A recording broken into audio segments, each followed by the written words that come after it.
The other day, when the president of Kenya was in Ethiopia, I think by the time he left, Kenya had signed Safaricom, which is a Kenyan company, had signed a contract with had gotten a license to operate in Ethiopia.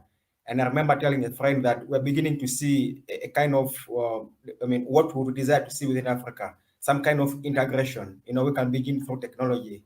And then, of course, maybe eventually we shall not have borders. And next time we meet, perhaps shall be speaking as one country. Of course, that's our Pan-African vision. Now, carrying on, Mahlet, from where you position me, I like to acknowledge the observations that ambassador has made, and then also which have been reinforced by Binlam. One of the things I've kept telling people, I think from time way back when we first, ambassador told us, reminded us, the genesis of this International Commission of Human Rights Experts. Of course, it goes back to last year, I think around December, when it was first established. But I think what for me is of significance is the circumstances. It's of significance in the sense that it begins to give us a picture of the goal as to why these kind of organizations, this kind of thing was established. You remember, upon its establishment in 2021 December, it was, I think, 1 month just after the Ethiopian Human Rights Commission released its joint report with the UN, and just 1 month after that is when this International Commission of Human Rights Experts was established. Now, for me, that's significant because it comes on the backdrop of the findings of an organization that has basically carried out the same investigations for which you want this new organization, this new body to come and investigate. But also, so that tells us that perhaps the findings of the Ethiopian Human Rights Commission did not exactly match with the predetermined interests and bias of the West, in terms of their results. So they thought we need something else which can give us the kind of results that we want, which of course tells you that these kind of organizations are not put in place, with a fair mind. They usually brought in, the way the ambassador told us, with a sense of politicization, and now I would dare add that an extension of kind of neocolonialism, within the human rights bodies of the UN. But also, I'd like to remind us that both times, that was in 2011, when the International Commission of Human Rights, this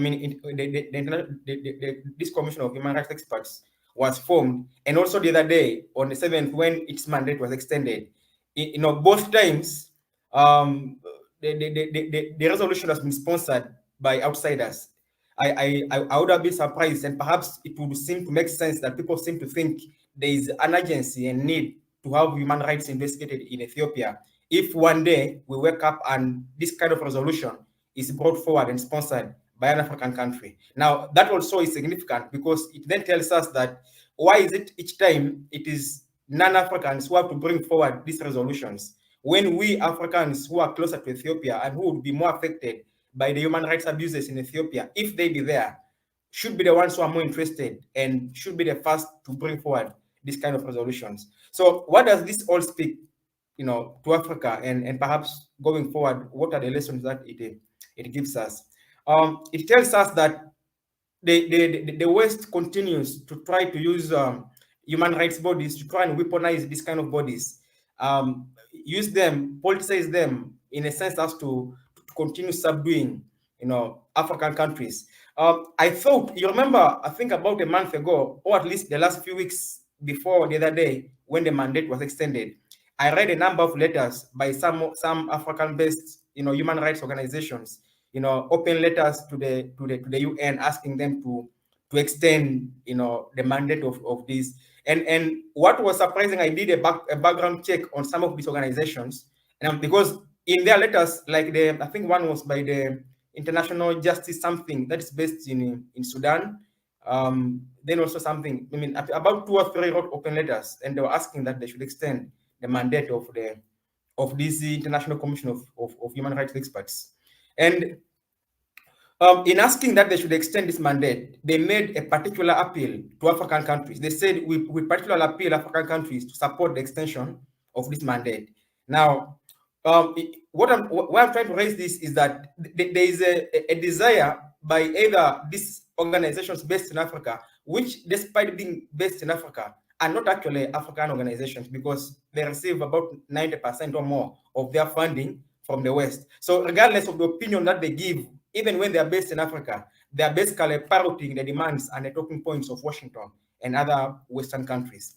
But what's interesting, of course, and that has brought us here, Mahlet has called it a celebration, is the response of the African countries, despite the pressure from these organizations, but mostly, despite the pressure from the Europeans. Of course, like my brother Bin Lam indicated, um, it is now routine that whenever there is an occasion for the world to take sides on a given matter, an international matter, it is now routine that the West will always try to coerce African countries, try to pressure them using its means and leverages, including aid and all those kind of leverages, to try and take sides and vote in favor with the West. But it is therefore significant that on this particular occasion,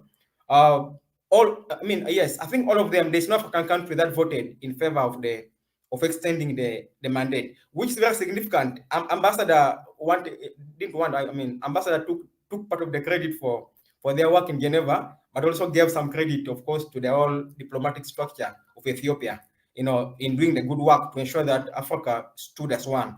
But also, I think beyond the good work that the diplomatic community of Ethiopia has done in making it clear to its African counterparts that this is not necessary and we can handle this matter, or we already have structures in place that can handle the same, the same responsibilities for which they are apparently trying to establish and extend the mandate of this International Commission of human rights experts in Ethiopia. I think that beyond the work done by the diplomatic community, I would like to appreciate and perhaps acknowledge what I consider a kind of awakening within the African continent, that we can handle these matters on our own. Of course, the diplomats of Ethiopia have done a good job, but I also think that there is a sense of understanding, a kind of awakening. If you follow the patterns of voting, even in 2021, when this commission was first established, I remember the majority of African countries actually voted against it. Now, this time it is not just the majority, it is all of them. So if that's one step forward, I think it's a very significant step. And as you indicate, Mahlet, it is something that we need to celebrate, because it begins to set a precedent that African countries don't necessarily have to side with anybody, but have to stand on their feet. Like the previous speakers have made so clear. It is not that Africans don't like human rights. It is not that we are alien to human rights, but also it is not correct for the West to act as the gold standard of human rights. We love ourselves enough to understand that we need to live humanely with ourselves. But then it has become, of course, a norm that now we have the West, I like to call it the US-led West, weaponizing these human rights organizations. And I think that the International Commission of Human Rights Experts in Ethiopia is particularly has particularly been established to maintain pressure on the Ethiopian government. The ambassador gave an indication that what is it that this commission has not been able to do in the last 1 year, that it now desires to do in the next 1 year. That therefore makes it for me plain that there is not much that this commission has been established to do, but rather to present one of the pressure points based on which they can continue to pressure the government in Addis Ababa to either toe their line, or to continuously either listen to them or bow down to a pressure from the West. So it is something that I would like to see us celebrate. It is something that for me is significant in the new awakening for Africa. Perhaps countries that have suffered more than even Ethiopia in recent times, I think the classic example is where my brother Bin Lam comes from, Eritrea. The West likes to call you people, they call you the North Korea of Africa. And they have all their things that they throw at Eritrea, all the propaganda that they put on Eritrea. And I think that Eritrea has been one of the longest, victims of this kind of arrangements, this kind of politicization of human rights structures within the UN. But then, of course, with this kind of precedent being set at this time, I think we have moved a step forward. If the majority of the African countries, for example, voted against it in 2021, this time all of them voted still against it. So I think it's a step forward, and countries like Eritrea and of course others within Africa that have been demonized and against which the West has chosen to use human rights organizations to demonize, can begin to see a breath of fresh air, a kind of belief that perhaps for once Africans are finally beginning to take charge of their own affairs. Africans are finally beginning to see that we can have solutions. Because for me, the rejection of the extension of this mandate is an endorsement of the structures and organizations within Ethiopia. It's an endorsement and a declaration that we believe the Ethiopian government has the structures within Ethiopia. We believe not only Ethiopia, but of course led by the AU and within Africa, we can handle the matters that are taking place within Ethiopia. So that endorsement is significant because it has become something that the West continues to pump in our heads. They believe that we must always get the approval of the West in whatever we do. And it extends to all spheres of life within Africa. From the politics, when you do an election, and it has become so viral that, for example, you can do an election in a country, and even the people in that country are waiting for the endorsement from the West in order to actually accept that what they have done is worth it, and therefore it qualifies as democracy. Should the West not endorse it, it somehow doesn't qualify as democracy. So, like I said, all spheres of life within the African continent have been, affected with that kind of mentality. But I think this demonstrates that for once, African leaders are beginning to acknowledge that we have a responsibility among ourselves, that we don't need the endorsement, we don't need to first to be recommended by the West in order to handle our own matters. So it's a leap forward for me, for Africa.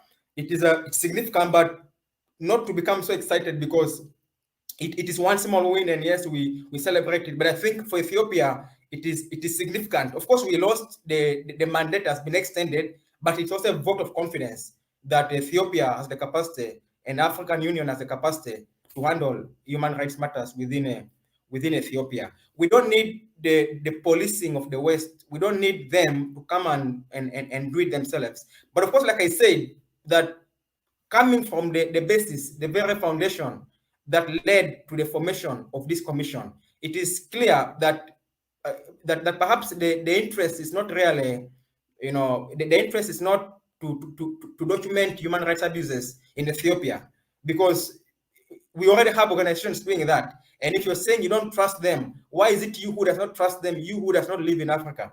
Why is it that other countries within Africa that are closer to Ethiopia, that share borders with Ethiopia, that share, a continent with Ethiopia, and that should be more concerned with what happens in Ethiopia, seem not to share the same sentiment, that the West seems to have over Ethiopia? So it's a weaponization of these human rights organizations. And Ethiopia, like I said, isn't the first country to suffer this. I think it's just one of those countries. But I think, as before, Ethiopia has handled it a lot better diplomatically, because usually other countries just, enter into outbursts and enter into this kind of diplomatic roles. But I think Ethiopia has managed to continue to undertake diplomatic engagements, not only within Africa, but also with the same people, even when they know underneath that there seems to be a different objective for which these organizations are set up. So it's a vote of confidence, Mahlet. I think that for me is a good direction.